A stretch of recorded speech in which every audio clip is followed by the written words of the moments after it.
Big one was Maokai. Here we go. Blank might be collapsed on. Now, Pirean does have level 6, though, gets a lot of damage onto Tempt. The Blood Razor on the Kindred. He's against a very maneuverable comp. You imagine that the enemy's going to be slippery. Speaking of slippery, Crazy uses Body Slam. Yeah, and Blank actually slipped through there. Throws down the ultimate, dodges the one from Blank, but yes, he did get the reset on the Body Slam, but the cooldown is not quite enough. Trick flashes forward, wants to try and go 1-for-1 here, but he's only level 5, no Lamb's Respite to come in as Blank. He's going to die to the minions. That's going to easily pick one up there for Trick. And maybe pressure on the top side of the map.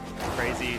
He was underneath his turret. That's an easy one. First mark, I believe. Second mark would have to be going over to Trick as the arrow is going to land. Lamb's Respite comes in very, very early, keeps Trick alive, but he wants to be able to flash out of here. Does have the stopwatch to keep himself in there, buys time as Effort just eats him up. Okay, Trick going to be taken down as the hammer gets laid in there from Tal. Abyssal Voyage, SKT even want more, but it's cancelled in the end.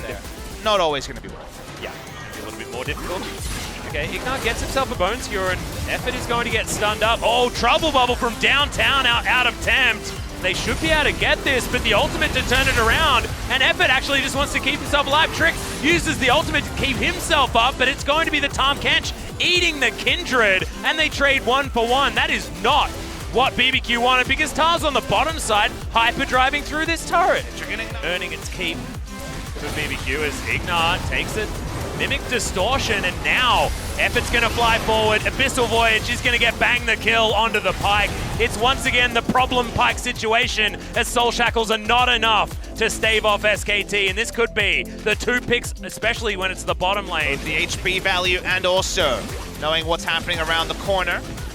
Relatively dangerous as Pirean. He's going to be the last line of defense here as he pops back to the initial distortion. The Shock Blast very close to locking down Tempt, but he can still do damage from afar. The Trouble Bubble not going to be able to find the Jace though, who's now just trying to get everyone away from this Baron Pit, namely Trick, who can't get in there in time. Effort extraordinarily low as Blank gets the smite, and it's actually, no he doesn't. The double smite was actually utilized there as Effort goes down. Sort of beautiful execution from SKT around the Baron that's escaped a lot of teams this week. There was some vision topside for BBQ, but they had to invest heavily to get it. It's a great Abyssal Voyage play from Effort. They launch in bang, they know the threat's not there, they have a gold lead, they back away, they get onto the Baron.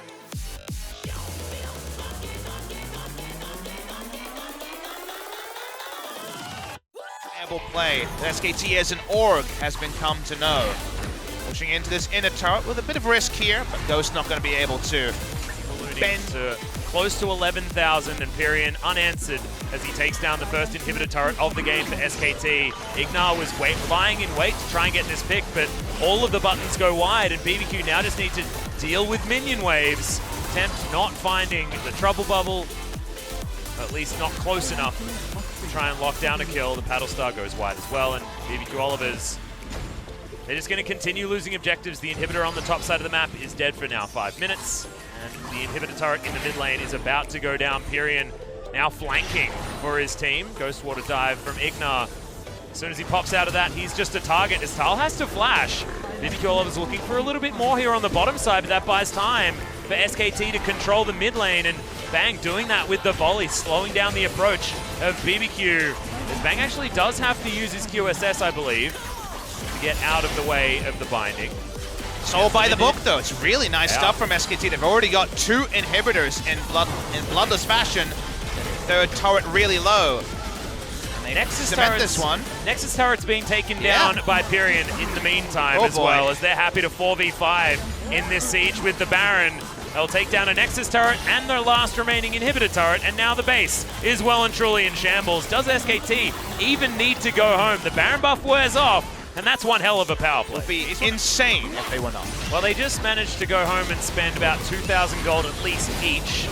As the cast goes completely wide from Crazy. The Q's activated from Bang, who does get piked back in, but that might actually be to his credit as he's tanking up the turret. Pirean jumps forward as well. Lamb's Respite is now on cooldown, and that means BBQ Oliver's team are about to fall down. That Shock Blast was huge, but it doesn't matter.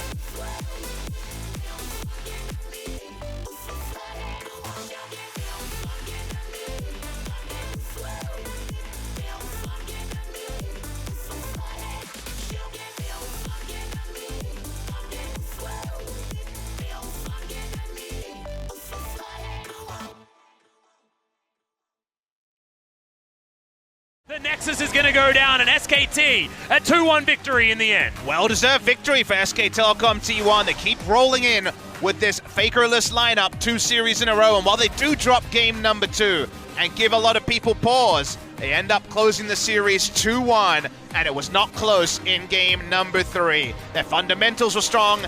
Mandu and Bengi come into the booth. We don't see Coma anymore, but 2 games in a row, they've been able to pick up the match victory.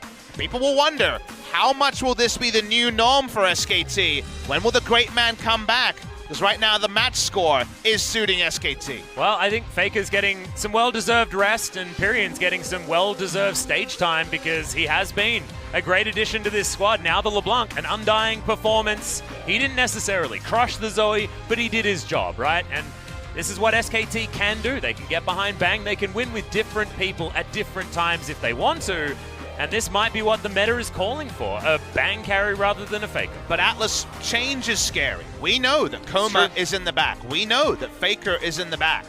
But these are the names that SKT fans' fandom were created around. These are the legends of SK Telecom T1. They are still in the squad, but they are not being fielded. The team that is fielded still has experience. Bang is still there, undying so often in these games.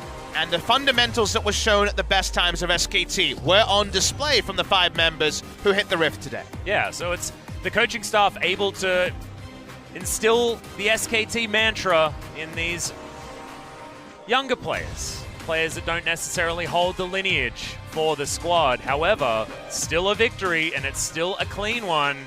I have to say, yeah.